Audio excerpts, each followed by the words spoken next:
Let's get positive with three twins I like for the 2023 season coming up on today's episode of Locked On Twins. You are Locked On Twins, your daily Minnesota Twins podcast, part of the Locked On Podcast Network, your team every day.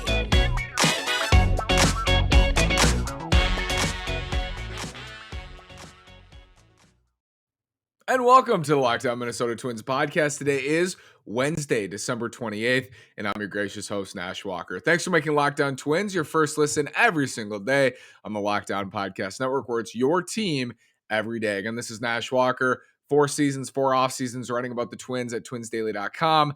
3 seasons, 4 off seasons, hosting a daily podcast on the Minnesota Twins. Coming at you with 3 twins I like for 2023. And the criteria in this, unfortunately, Thursday we'll have 3 twins I dislike. Because I'm gonna keep it real with you.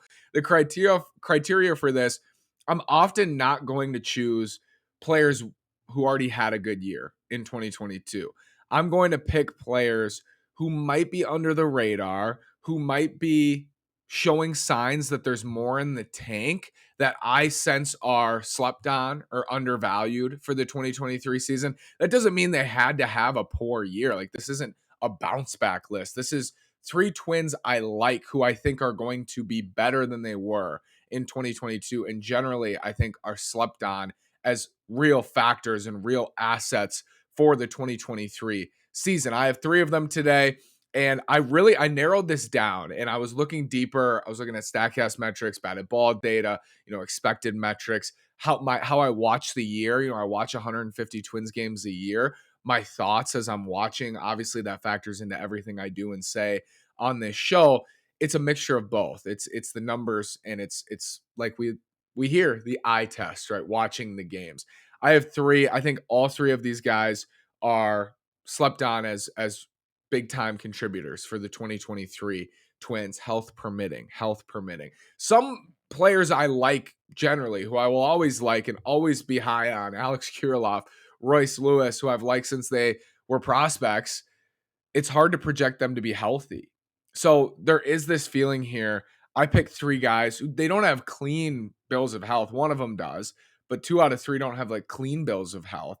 But I feel better about their health than I would about Lewis, Kirilloff, even Sonny Gray, who had a nice season. So I wouldn't pick him. I think you can expect him to put together a similar season, hopefully with more innings in 2023. Health is a factor in this, though. Let's start. I have a position player, I have a starter, and I have a reliever. Let's start with the reliever. And I hinted at this a couple weeks ago, and I will continue to ride this train, chugga-chugga-chew, on the Griffin Jax train. And it's not just because of that driveline video we saw of him throwing like 115 miles an hour, something ridiculous. It's because there are underlying numbers here with Griffin Jax that show he should take another step forward in 2023. Chief among them, and I've hinted at, or I've said it before, with runners in scoring position in 2022, and Griffin Jax, solid year. He cut his ERA by 3 runs. He was a solid setup man. He was the Twins' second best reliever in the bullpen for a lot of the year to Jhoan Durán. With runners in scoring position, 75 plate appearances, opponents hit 302 with a 378 on base percentage, scored 26 runs off Griffin Jax in 75 plate appearances with runners in scoring position. Without runners in scoring position, or with no men on base, I should say, nobody on base, opponents hit 191 with a 237 on base percentage and scored 3 runs on Griffin Jax with no one on base in 2022. Usually those numbers will even out. This was the case with Carlos Correa for a lot of the first half. Wasn't hitting with runners in scoring position. I'm getting tweets. I'm watching. I'm thinking, I'm frustrated. What's going on? Is this going to change? And it did in the second half. Unfortunately, the Twins were already out of it. But these things often regress to the mean or progress to the mean. And Griffin Jax was lights out with nobody on base, with runners in scoring position, got beat around a little bit.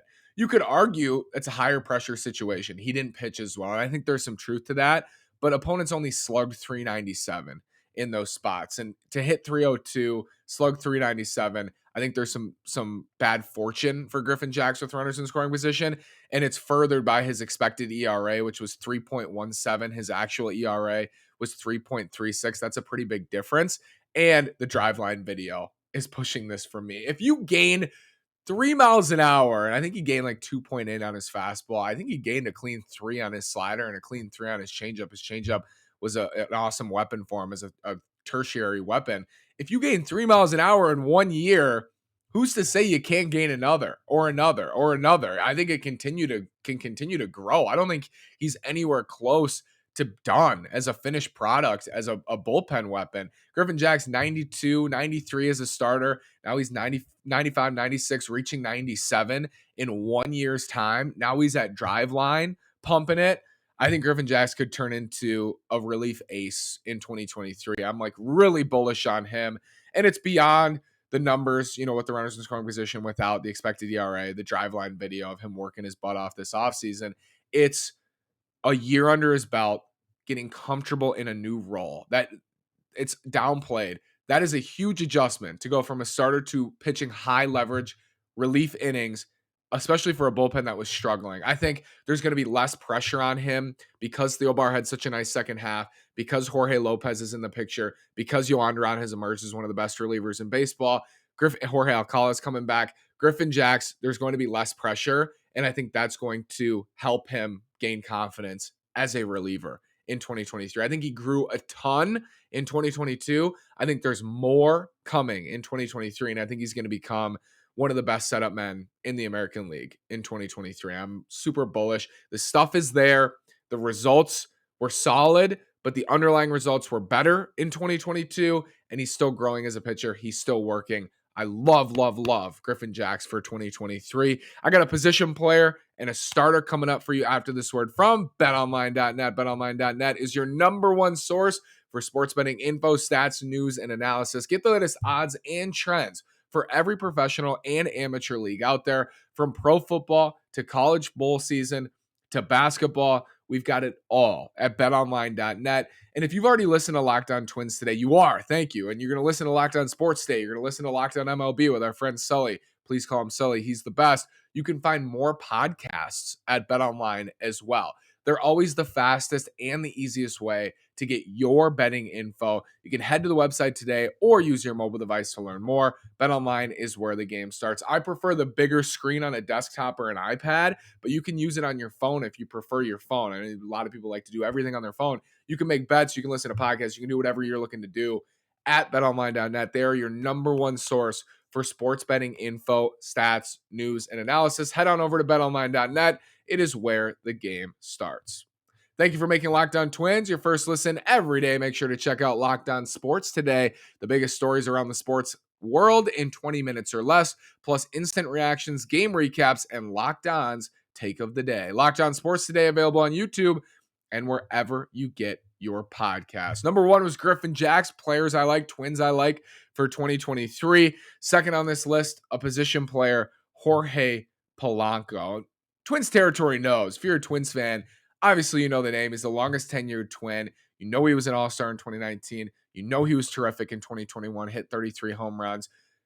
Last year was interesting. 2022 was interesting for Jorge Polanco because when you think about his season, it was underwhelming. He never really got going at the plate, it felt like, and then he got hurt and his season was over. And that was a big reason why I think the Twins collapsed, because he is an understated important part of this team. Jorge Polanco is a key on this team. The reason I really like him for 2023, the knee injury down the stretch, a little bit concerning, but he's been an Iron Man throughout his career. The reason I like him, his batted ball data was exceptional compared to the rest of his career. He was in the 91st percentile in expected weighted on base average. That takes in quality of contact, what you're expected to, the damage you're expected to do. 91st percentile, that was a career high. Jorge Polanco hit the ball harder, more often than ever, and in the air more often than ever, and that leads to home runs. That leads to extra base hits, hitting the ball hard and in the air. He's averaged over 4 wins above replacement at Baseball Reference in the last 3 full seasons, an average of 4+ wins above replacement. I think it's 4.1 in 2019, 2021, 2022, an average of over 4 wins above replacement. And that's, borderline all-star level. I think generally Jorge Polanco is slept on for 2023. It was interesting. I'm on Cubs Twitter a little bit. I'm looking at Cubs Twitter, and they were saying a pipe dream second baseman that the Cubs could trade for Jorge Polanco, a pipe dream. And for Twins fans, we don't think of Jorge Polanco that way. At least I don't. I want to speak for the fan base, but I think he flies under the radar. He plays every day. Last year got hurt down the stretch. I think forgot about him a little bit in September, but he's vital to this team. And when he's not there, it's noticeable. It's noticeable when he's not out there. He's one of the best players on the team. And for 2023, I'm hopeful he's going to translate that batted ball data into one of the best seasons of his career. He was tied for second among qualified second basemen since 2021 with a weighted runs created plus at 122. 2021 was such a poor season for the Twins. 2021 was such a poor season for the Twins. Many people checked out in the second half. I was hosting a daily podcast. I was watching Jorge Polanco have the best season of his career. He really did. He had the best season of his career. Only Marcus Semien had a better season among second basemen. Polo hit 33 home runs. He was outstanding in the clutch. He was top 5 in win probability added in all of baseball. He was exceptional in what was otherwise an awful year for the Minnesota Twins. Awful, awful year. I think Polo can do that again in 2023. If I'm going to do it with Griffin Jax, say the runners in scoring position numbers they'll regress and get back to what your overall line is, I'll do it with Polanco. I don't think he's going to hit like he did with runners in scoring position in 2021, but I think he can get back to 30, 35 home runs in 2023 and be that guy we know he can be, which is a 4 or 5 win player, super vital part of the team, everyday Iron Man, most durable player on the team. I really like Jorge Polanco for 2023, and I think generally he's always slept on, not just in Twins territory. I see it a little bit outside of Twins territory, the respect, but I think around the league, he's slept on. He's an all-around really good player, Polo. I'm excited about watching him in 2023. And you don't remember his skills, like you don't remember how good he is until you watch him step back into the box and you go, oh, I feel really good about Polo here with runners in scoring position. Oh, I feel really good about Polo here in a big spot. I've made the case before. There's not a player on this roster I want more at the plate in a big spot than Jorge Polanco. Like you could argue Luis Suarez, you could argue Byron Buxton, but I think Jorge Polanco is my pick every single time. If I have runners at second and third with 2 outs and the Twins are trailing by a run, I want Polo. If the bases are loaded with nobody out and the Twins need a couple runs, like I want Polo at the dish. I think I would pick him out of anybody. That shows like to myself how I feel about him. And because of the batted ball data and how it was the best of his career, basically in 2022, I'm bullish on Jorge Polanco for 2023. We got one more, an exciting starting pitcher after this word from NHT SA. You're hanging out with some friends and putting back a few drinks. A few becomes a few too many. As the evening comes to an end and people start to head out, you think of calling for a ride. Nah, you live nearby. You can make it home okay. It's no big deal. Newsflash, it is. What's the worst that could happen? Your insurance goes up, you lose your license, you lose your job? No, worse. Everyone knows about the risks of driving drunk. The results are tragic and often deadly. However, that still doesn't stop everyone from getting behind the wheel while under the influence. That's why police officers are out there right now looking for impaired drivers on our road. It is a problem. If you think you're okay to drive after a few drinks, think again. Play it safe and plan ahead to get a ride. It's so easy to get a ride. It only takes one mistake to change your life or someone else's or both forever. Drive sober or get pulled over. So important. If you've had a few, just set up a ride. Just pay the $10 for Uber. Get a ride. That's a word from NHT SA. My last twin I like for 2023 in the starting rotation is Tyler Mahle. Tyler Mahle, shoulder issue, shut down his season after the trade deadline. But this is someone I was really excited about before the deadline and then post deadline. I was really excited about him. If you look at his baseline numbers, a 4.40 ERA in 2022, he's been like a 4+ ERA pitcher in his career. But so much of this and so much of the excitement for me was get him out of that ballpark. In his last 3 seasons, Tyler Mahle, we know 100 is league average for ERA plus. He's at 117, so he's 17% better than league average. His fielding independent pitching, which is factors a pitcher can control, 384. He's pitched much better than his ERA over the last 3 seasons. And this is a big reason why, and a big reason why I like him for 2023. Expected batting average on 4-seam fastballs in 2022, minimum 250 plate appearances. He is tied for first with Christian Javier. You remember the playoffs? Everybody's talking about Christian Javier's invisible, amazing 4-seam fastball. In terms of expected batting average, Tyler Mahle on par with Christian Javier in 2022. Expected WOBA, my favorite number on the StatCast page, on 4-seam fastballs, minimum 250 plate appearances. So bringing in starting pitchers mostly. Nestor Cortez is first at 239. He was an all-star. Tyler Mahle is second at 273. Christian Javier is third at 274 across all baseball. Expected WOBA on 4-seam fastballs in 2022. That is an elite pitch for him. He pairs it with the splitter, a nasty splitter, and I'm hopeful the cutter will come along. The cutter / slider he throws to righties. I'm hopeful that will come along and play better at target field. I think certainly will play better. The numbers are in this. In the last in the last 2 seasons, 2021, 2022, he's given up 40 home runs in those 2 seasons combined. If he had pitched at target field, those home runs are cut to 27. 13 less home runs in the last 2 seasons combined, pitching at target field rather than Great American Ballpark. The shoulder, we've heard this offseason, all good reports. Now, he was saying that at the end of the year and clearly wasn't right when he came back off the injured list. But Tyler Mahle, I'm excited about for 2023 because I think he's 28 years old, and I still think there's a ceiling here for him. I think there's a high ceiling for him to become a true frontline, playoff game 2 starter you feel really comfortable putting on the mound in a playoff game. I think he's talented enough. He's got the repertoire. The fastball plays super, super well, gets on hitters quickly. It's not big time velo, but a lot like Joe Ryan, it gets on you, like Bailey Ober as well with that riding action. I really like Tyler Mahle, and I think Twins fans and the league will sleep on him too. If a player gets hurt, and this is true for Polo as well, if a player gets hurt and their season ends, you just forget about him. You just forget about him. And you say, well, I don't know if he's going to be healthy. I don't know. And we don't know if Tyler Mahle's shoulder is going to be healthy. We don't know if Jorge Polanco's ankles and knees are going to hold up in 2023.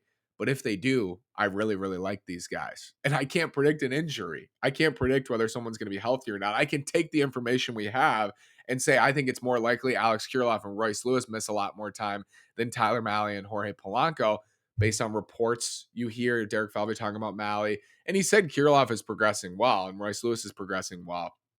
Tyler Mahle has a track record of pitching well, of pitching better than his ERA suggests. And that's why I think at 28 years old in a walk year, he slept on for 2023. Tyler Mahle, Griffin Jax, Jorge Polanco, Tyler Mahle. The others, I mentioned Kirilloff a lot today.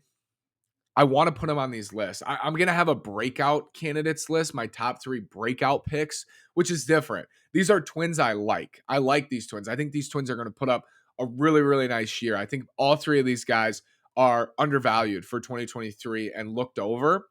That's why I like them. I like them beyond how they're viewed right now.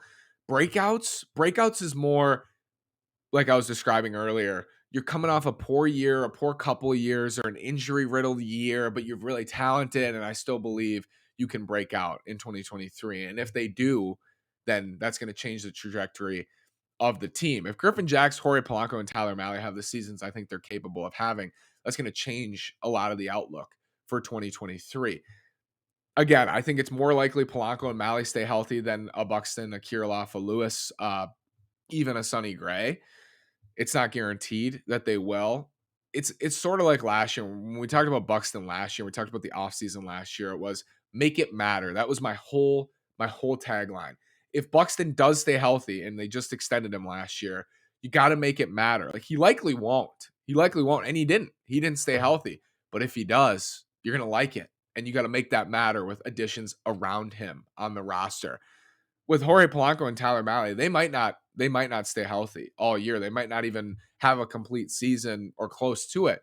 But if they do, I think they're going to make a huge impact on this team, both of them. And Griffin Jax was healthy last year, so I'm less worried about him. But you never know. You never know with pitchers as well. All 3 of these guys I will cover extensively throughout the offseason. As we look at projections, I will factor in these numbers. Guys I like. I picked these three specifically. I picked them specifically. I looked at the roster and I already had a feeling on Jax, already had a feeling on Polo. And then Mahle, if you're looking at the entire rotation, I thought about Bailey Ober here for a pitcher I like. I thought about Bailey Ober. I picked Mahle because of those underlying numbers, because he's only 28 and because he has more innings on his arm than Bailey Ober. I expect Mahle to have a longer leash in innings than I do Bailey Ober in 2023. I think Ober, I would be happy if Ober reached 120, 130 innings. I think Mahle absolutely can get back to 150, 160 if his shoulder holds up in 2023. That's a big if. Perhaps it's a big if, but I like him the most out of these five with his upside. I like him the most of the Maeda, Ryan, Mahle, Gray, Ober group. I think Mally's my favorite and the most underrated going into 2023 with his upside at his current age and those numbers on the fastball and that nasty little split piece at target field. Thank you so much for making Locked On Twins your first listen every single day on the Locked On Sports Network, where it's your team every day. Now make your second listen Locked On Sports today. Peter Bukowski brings you the biggest stories from around the sports world in 20 minutes. Get the analysis and opinions before anyone else with our local and national experts and insiders. Locked On Sports Today podcast available on YouTube and wherever you get your podcast. Thank you so much again. Let me know in the comments Twins you like. Let me know the Twins you like for 2023. If you have a problem with any of my three, put it in the comments. Let me hear from you. Thanks so much. Have a great day. As always, go Twins. Thursday, 3 Twins I dislike. I don't dislike them. Just dislike them for 2023 as a key contributor. Thanks so much. Have a great day. Go Twins.